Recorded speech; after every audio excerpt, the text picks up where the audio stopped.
Hi, I'm Wayne Tuttle, and this is Chasing Legends.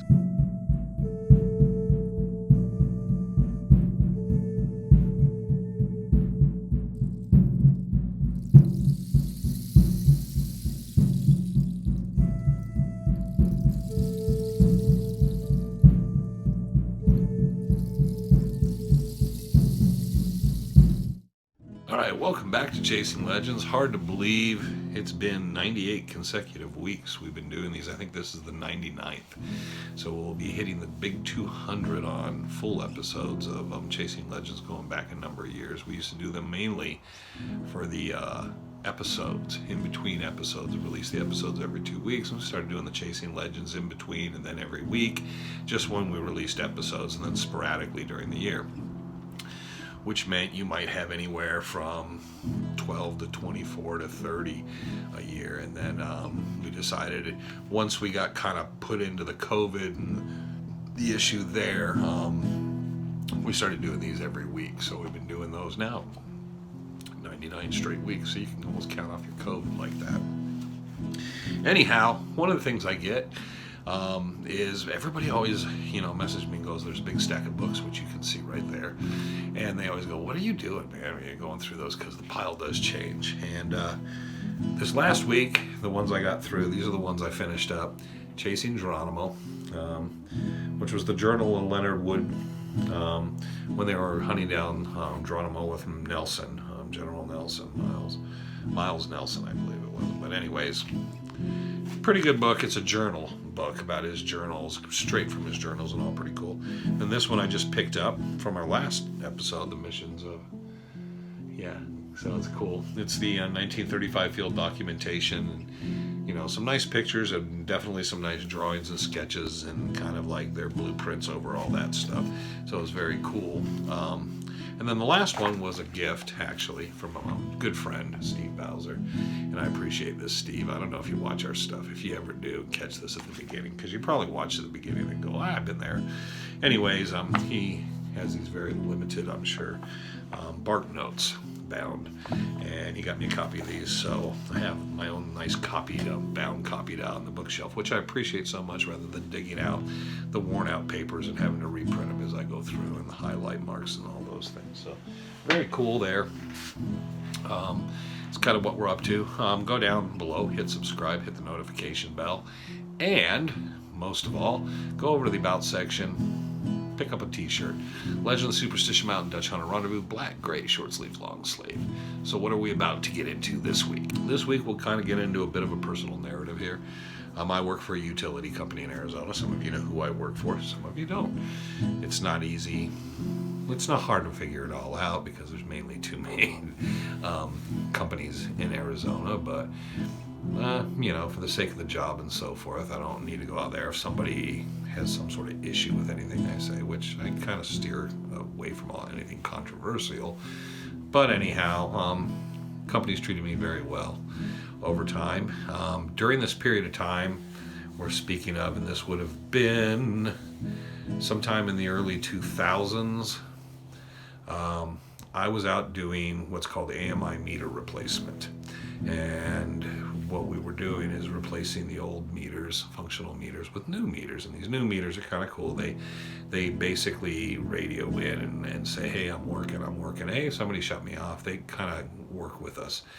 Allow us for remote shutoffs for very remote areas and customers who could be a problem. But most of all, what's very cool about them is that once we've relocated the meter and replaced it, it gives us we have a GPS coordinate of where that meter is. When we were doing notifications, someone might not have been out there for 7 or 8 years. They may not have read the meter, or they might have taken an automatic read over the meters because of the location. And so there might be very vague driving instructions, go down first wash and then turn left on the second wash. And it was a lot of that. And the area we were working was actually kind of out northwest of Phoenix, out in the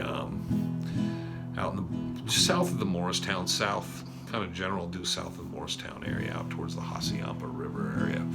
So we were out there working, and I had a full day's work. I only had to find, I think, 11 places the first day. I got the first list. I got out there. We'd take lists, be a couple of us out there, we'd split it. And I went out, and I'd usually take the most remotest areas. I enjoyed it, out in my truck just driving all day. And I had to go to the first place. And the first place I pull up, it kind of is like The Hills Have Eyes, something out of a Rob Zombie, Devil's Rejects movie. As I pull up, there's 2 trailers. One's burnt to the ground, literally. The other one looks like it's abandoned.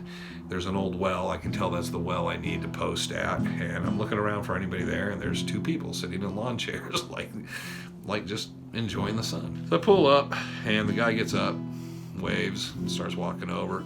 He's not wearing a shirt. He's wearing a pair of old, running shorts and a pair of, combat boots with no socks. The woman looks like if the breeze picks up, it might pick her up and take her away. The guy is obviously well fed. He had to weigh probably close to 300 pounds, maybe just under 6 feet. So he's a big guy. And he is got a can in his hand and a spoon, and he's eating. And I realize as he gets closer, it's SpaghettiOs. And he has the SpaghettiOs all down his face and his chest, dripping down onto his shorts. And he's just scooping them in, big old can. Chef Boyardee comes up, hey, what's going on? And I'm like, well, I'm out here, and I explain to him what we're doing. I realize that's their only thing they got out here. There's no power. They have no electricity. It's just the well. Well's in his name. It's right there beside the trailers. And he says, yeah, we can't do without the water. I'm looking around at the trailers, and there's no car anywhere. And I'm just kind of like, and then I tell him, well, they'll be out in the next 24 to 48 hours to replace the meter and all that. And then he's like, okay. He starts to turn, and then he turns back to me and goes, can you give me a ride in town? And I'm like, well, I can't. It's a company truck, and there's a policy on that. And he says, well, what if I run and jump in the back of your truck as you're leaving, and then you just drive in and you can just drop me off? I can just jump out, slow down, and I'll jump out. I'll get a ride from Morristown in. I just need to go to the post office down there at the junction, pick up my mail. And I'm thinking, why do you need your mail? But I'm sure there's a check or something, and I'm trying to figure where does he cash it. But I'm like, yeah, no can do it all. He just waves, goes back, sits down, keeps scooping his SpaghettiOs. And I'm thinking, well, there's your story for the day, right? So I leave there, and I'm just thinking, man, you're just puzzled because you're like, they're in the middle of nowhere. And I think they had some bottles of propane out in front, but it looks like there's no windows, there's no glass in the windows, no door. So you're like, how do people exist like this just in the middle of the open desert? And it's just like mind-boggling. Miles and miles. We're talking 4 or 5 miles from anyone anywhere. So I continued on, and I get up to this flat area, and there's this one on the list, and I'm looking, and the only thing is I can see something in the distance, and it's above ground. It's a power line. So I just start following the power lines, which was kind of cross country. There wasn't really a north, south, east, west road. It was just kind of a winding, meandering dirt road that you could tell someone had been in and out on occasionally. So I start following that. And there's this big house, and it has to be 4,000 square feet. Has a hand-built wall around it. It's about 3-4 feet tall. Looks like something of like a Spanish ranchera or something. I'm looking at it, and I'm thinking, man, this place is kind of nice. Got some trees in the front. They obviously have a well. They have power and stuff. And then I pull up and get up to the gate. Gate's wide open, so I just pull in, go up to notify. Door's wide open. The windows are all open. There's furniture inside. I see breakfast cereal bowls on the table. And I'm yelling out, hello, hola, nothing. So there was nobody home. I guess when you live out in just literally the nowhere nothingness, I guess that there was no cameras anywhere. So I was like, well, anybody can creep up here. I didn't stick around much at all, but I left the notice. And then, of course, as I left, I thought, what's more strange, me showing up to this completely looks almost abandoned house, and it's got that kind of weird vibe because there's nobody there, but all the doors are open and stuff. They just left, no vehicles. It's like, did they really leave? What goes on? Or is it weirder for them to come home and find this thing door hung on their door, that someone's actually been up to their house with all their doors and stuff open? Some guy just wandered in, hung that up, and took off. Like, what did he do? Did he come in and have lunch or something? So that was that first day out there. Now the second day, I had probably about an equal number. So I'm getting ready, and I'm going to go out and hang those. So still way back out in the nowhere. I know I had to cross a couple deep ravines to get out there. And it was kind of like you just wonder why anybody would build anything. They had to think something was going to pipe in. This next one, I had a hell of a time finding, and I drove up and down, and it was down just on the edge of a wash. It was like had a tier, and I drove and drove, and then I started going up and down the wash, and I went south, I remember, and I couldn't find anything, so I turned back up north. So I turn up north, and I'm heading along, and I'm thinking at first I see a trailer, and I'm like, how did they put a trailer up there? Because I'm just mind boggled, I'm looking up there. There's no car anywhere, nothing, no truck. And I'm looking around when I'm getting used to this, and I look up, and I realize it's the side of a small trailer they used as a wall on this shack with the door. So they used that for the door and the two windows. And I'm kind of stopped the truck, and I figure, okay, I'll walk up that way. And I'm looking around, and I can't see the well. I know it has to be attached to this place. And I'm having a hard time because the power lines run down the wash, and I'm like, well, before I go much further, I'll see if there's someone here, and if they know. I got a name that has a post office mailing address, but I have a name on here and see if this guy is either him or he knows who it is. So I start walking up, and this guy comes out. He's in white thermals, pants, okay, long johns. But he has this bright red shirt on, and he's got a big full white beard. It looks like Santa Claus. And it's like Santa Claus comes out of this thing, opens the door, and he's going, hola, hola. And I'm just looking at him like bright as can be. I mean, and it's just, you're kind of going, okay, here's Santa Claus in the middle of nowhere in some wash in the middle of the open desert, the Sonoran Desert. And he comes down the hill, and he comes out to me and hanging hands, and it's like, the strange thing meeting him was it wasn't like this was anything out of the unusual. I'm a quarter to a half mile back in this wash where you can't get any traffic. I saw no tire tracks. But he acts like it's just like a normal occurrence. Some guy just pulls up in a pickup truck and starts talking.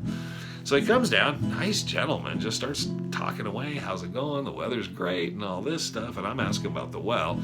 He goes, yeah, that's a curious thing. And he said, let me explain to you for a second. What happened was, I guess he was up on the ridge down on the other side for a while. And that's where the well is. But it got too windy up there and stuff, so he moved everything, took everything apart, moved it down to this spot, because even if there was a flash flood, it was way above the water level, but it was on a bench, but he got protected from the wind, and there was a couple trees, so he got shade. So he had moved it piece by piece. And I'm looking at it, and I'm thinking, well, okay, so does it keep the rain out? And he goes, it never rains. And I go, oh, what's the tires up there for? And he said, the wind keep the top on. And I said, oh. And he said, I'd show you the inside, but it's worse than the outside. And he started laughing, and he's in a good mood. I'm just looking at this thing, because you could hear it as the breeze would come through, like creak. And I'm thinking, yeah, Santa Claus don't got home for long, and this ain't the North Pole. So we're sitting there talking, and he has an old wood table out front with a couple chairs, and they're not like lawn chairs, they're like dining room chairs that have seen definitely worse for wear, but he has two. So obviously he expects company. And I'm thinking, I'm going to be kind of cool about it, talk to him for a few. It was towards the end of the day, and I kind of knew where the last couple would be around in my work and my way out. And I asked him if he was all right, and he said, yeah, it's just a pain in the butt. I got to go up there and pick up water every day and come down. I said, let me help you out for at least today to give you a break. And I went and I had 2-gallon jugs in my truck. Figured I could get 2 more, 99-cent, a gallon water. So I just brought them out, set them down. Told him I don't got much else for you or anything, but at least I can drop that off. And, he was real appreciative of that. He said that saved him a trip up, and just started talking and all. So we get talking, and I'm just kind of curious, you're trying to, what brings you out here? And he goes, well, I'm looking for a treasure. And I'm thinking, okay, you're south of Morristown out in this part of the desert. I don't know where.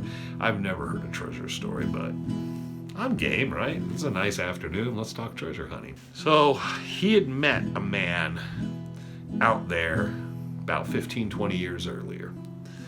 And this gentleman had been somewhere down in that wash area or up above it, and he'd been out there, and he had a map of something. And he'd been digging around trying to find, there was supposedly this very rich mine. And I don't know what's quite, he never said gold, so I don't know if it was from way back in the day that was this old silver mine. It was an old gold mine. You would think it would be gold, but it could have been silver or something else. And he said he had this mine, And he had this map to tell him where it was, but it had been hidden, buried. And he talked about it and said he'd been out there and looking for it, but as the years go by, he said he couldn't look as much. Sometimes he needed to lay up for 3 or 4 days and then go out for a day or two, look, then come back. And he said, I got to conserve my strength and energy. Definitely in the summer I don't hunt much. And I'm just thinking, why don't you just leave the shack, move into town, take care of yourself, and then come back out when it's cooler in the winter? And he's like, nah, that wouldn't work, because, then something would happen and I'd come back, I wouldn't have anything left. And I'm thinking, if I hadn't been looking for that well and just randomly going down that, there was no sign of anybody going out there. But so be it. So he said, no, he's fine, but he had this map, and he went up and down and he looked at it, but it's not very directional. And he was starting to think he could be in the wrong stream or ravine, and the guy might have had it all wrong. And then he gets up and leaves, and then he comes out with this big rolled up tube of paper, and it's probably about 2.5 feet long, and it's rolled up, and I can tell it's old, but it looks like it's just a big old piece of, I don't know what you would call it, just a big long stretchy piece of paper like butcher paper or something. And like I said, it was about 2.5 feet wide, and he starts unrolling it on the table, putting rocks on it, and she starts showing it to me. So he gets it all wound out, and it looks, I don't know the topography of the area, and I don't have a scale map or anything with me, so I can't do much. And so I'm sitting there looking at it, and he's going, this is what I figure, and it kind of looks like this. And he says, he's looking down, he says, I've walked this, and it looks pretty similar. And he's talking about it, and he says, I just haven't been able to figure it out. And he said, but I know this. He said, I found some things I think are what's on this map. And I'm thinking, man, you've been out here for 15, 20 years. And he's like, I've only been out here about 8, 9 years, he said. The other guy passed away. And then I moved into his shack. And then he said it was just too windy up there, so I moved it down here about 3, 4 years ago. And I'm still thinking, it's a testament to the will to live and treasure hunting. I mean, you want to talk about a dreamer. And I'm still looking at the map, trying to figure out, it just looks like something someone drew out, and it's in pencil, and it's almost faded. You almost can't read it. And there's no writing or whatsoever on it. There's nothing directional. He could have it upside down for all I know. And I'm looking at it, and I told him, well, I don't know what to tell you. And I told him, they'll come in. One nice thing that's going to happen is when they put the new meter in and click it on here in the next 24, 48 hours, it'll give you a longitude, latitude. And I said, I'll do you a favor if I'm back out this way. I'll drop you off a topo map of the area and put a pinpoint on it where you're at. So you'll have exactly where you're at, and you can work off that with this map. And I'll try to figure out, maybe you can figure out something to scale and something. He was happy as a clam, man. He was all happy. Wanted to hug me. I didn't want that. So I'd spent about a half hour, maybe a little longer with him. Thanked him. I met a lot of interesting people doing that work in a lot of places. And so I told him, hey, have a good one. Catch you later. If I get back in the area, I will throw that in my truck and drop it by. And so some time goes by, and then I get to go back out there. So I go back out, and he's there. What I did for him was I got a topo map of the area, and I put a red dot where he's at, and gave him that. And then I took a bunch of aerial photos out of our satellite imagery and stuff and GIS, and then I ran him with the power lines and stuff and that, but I gave him those printed sheets with a dot where he's at and so forth and what they were, and gave him that so he could actually have aerial photos to look at physically from the air, so he could put those together like a bit of a puzzle, and then he'd have the topo map to work off of and all that stuff. And I told him maybe that'll all help. It'll give him something, at least something to do sitting here in camp and doing all that. He was happy as could be. And so, and I was just like, well, and I told him anytime I'm out here, if I have to come out for any purpose or rhyme or reason, I will come out. I'll stop by. I'll bring in, I brought him a couple more jugs of water, but I said, I'll stop by again, and we're about wrapped up here. We're going to be back working downtown. But I said, I also work some other areas, so if I'm back out here this way, I'll drop something off. So he's fine. I'm pretty sure his name was like Winters or something like that. So it was something W. It's been a long time, and I haven't looked it up. I don't even know if we can. We've switched software systems, so it's probably not even in the system to look up where he was. So probably 6 months, 8 months go by, and I'm off doing the AMI replacement in downtown, working all the downtown Phoenix, which is a wonderful thing. As much as it was a lot of walking, a lot of work, had a lot of people complained about stuff, I got to walk every square inch of downtown Phoenix. I got to go to houses where people had buried people in their front yards or backyards, and there was like tombstones still at the houses from the 1800s and stuff. Excuse me. I got to see things most of us never get to see in a history book, because I was going house to house and talking to each and every person in the neighborhood. Got to hear hundreds and hundreds of stories. So it was like I was having a blast working through downtown Phoenix. But some time got by and I got to go back out. So this time I went out and I took like a loaf of bread, a jar of peanut butter, and some water and stuff. Picked up a few things in Whitman on the way out that way. And got out there and figured, I'd stop by, drop them off a few things and all, and catch up with them, see if any of that stuff had helped. And I get out there, I drive up, and everything's gone. It's like the shanty, all the pieces, you couldn't even find a piece of trash on the ground. There was no sign, literally, other than you could tell there had been something there at one time. Somebody had moved around, but there's nothing physically there. I looked down in the wash. I got up on the far side, drove down for a while, looking around, looking on the other side, drove back, came back on the other side, and drove down. And just as far as the eye can see, I think I asked someone to look it up and see if something had happened to him, because that was my worry. And they were just like, nope, and I did find the well. The well was still there. It was operational, but the well was no longer in his name, so I don't know who was operating the well. But I was just kind of surprised he was gone. And maybe something happened to him. He had to be in his late 60s, early 70s, so it could have been a heart attack or something like that. But he had spent so many years and so much time like that, and I was looking forward to talking with him to see if that stuff helped. Who knows, maybe he figured it out and found it. I like to think that. Maybe he had a heart attack or something, or just died of natural causes. Or perhaps he just kind of looked it all over and just decided, after I'd given him all the material he needed, that he was wasting his time, and maybe he upped and just took off. But it was odd that every piece of that thing, because that shanty was probably about 10, 12 feet by 10, 12 feet. And it was the way it was built, it would have been a lot to haul out of there. And it would have been difficult, but someone made the effort and went in there and cleared everything out. And so there was a purpose behind it. It wasn't burnt down, nothing like that. So it's gone. I know the location still, but there was no reason. I went back one time. I went back through there just to kind of look around, and just realized, yeah, it was that spot. It's just everything's gone. So do not know what happened to the old man, but he did up and vanish on me. And for this week, really, what I want to talk about is the Testament of the Dreamers. It's not always the Lost Dutchman or the Jesuit treasure or the Knights Templar or this or that or something else. There are the Dreamers. And this gentleman, while he didn't know the treasure or what the treasure was involved, he didn't know if it was Spanish or Mexican or what it was.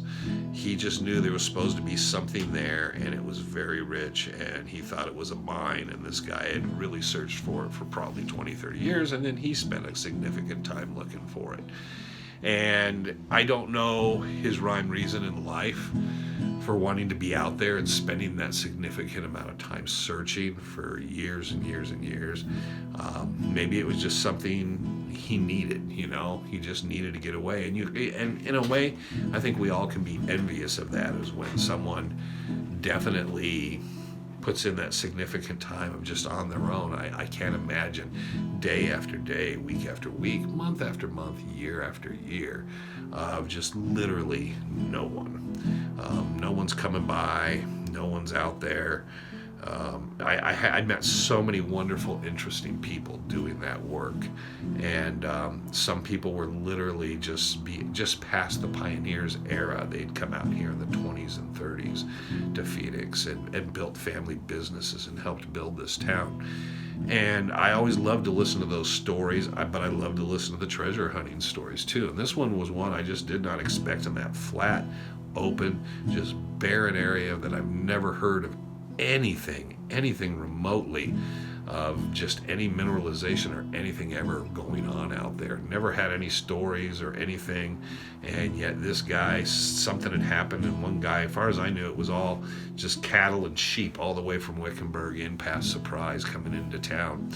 And there was just something there that drove this one guy, and he didn't even know the story. Yet he dreamt and he lived out there and continued, and whether he was stuck or not, he was no longer there. So we're having a problem with a dog here that's deciding to get under the camera right now. Sometimes people say, what's the most talented thing you can do? It's called trying to not lose your stream of consciousness and your thought as the dog goes under the camera and starts to move the camera, and you're trying to hold on to the dog on cameras and try to wrap something up. Because sometimes somebody's not a good dog, are they? Sometimes they're a bad dog. Yes. You need to sit and behave because we're almost done. So, for myself and Jax, who's being a little bit of a needy butthead right now, he's a good boy, but he's being needy. So, but anyways, from all of us, hope everybody has a good Thanksgiving. The boys will be back in town, so I'm going to get to spend some time with the boys, and hopefully we'll get out and about and whatnot and everything else. But everybody have a really good Thanksgiving and enjoy it for what it's worth. I'm not a happy holidays guy. It's just a good Thanksgiving. Thanksgiving to me has nothing more to do than being with friends and family and having something to eat on. For me, that's what it's about, man. It's just hanging around and having some food and sitting home.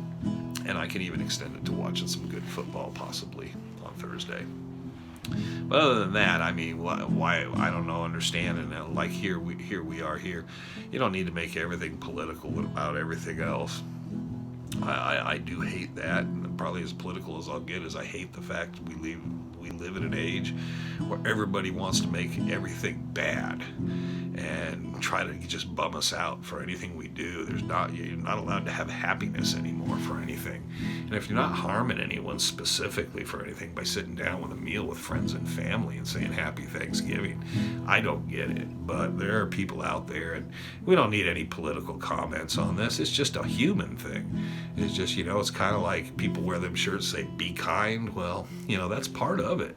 So I just hope all of you, and I hope no one takes offense ever about it, but have a good Thanksgiving and just eat up whatever you may and whatever it is, and enjoy your family and your friends, and maybe enjoy this video and have a good laugh. And myself and Jax, we say bye, you say bye. I'm Wayne Tuttle, you're not, and this was Chasing Legends.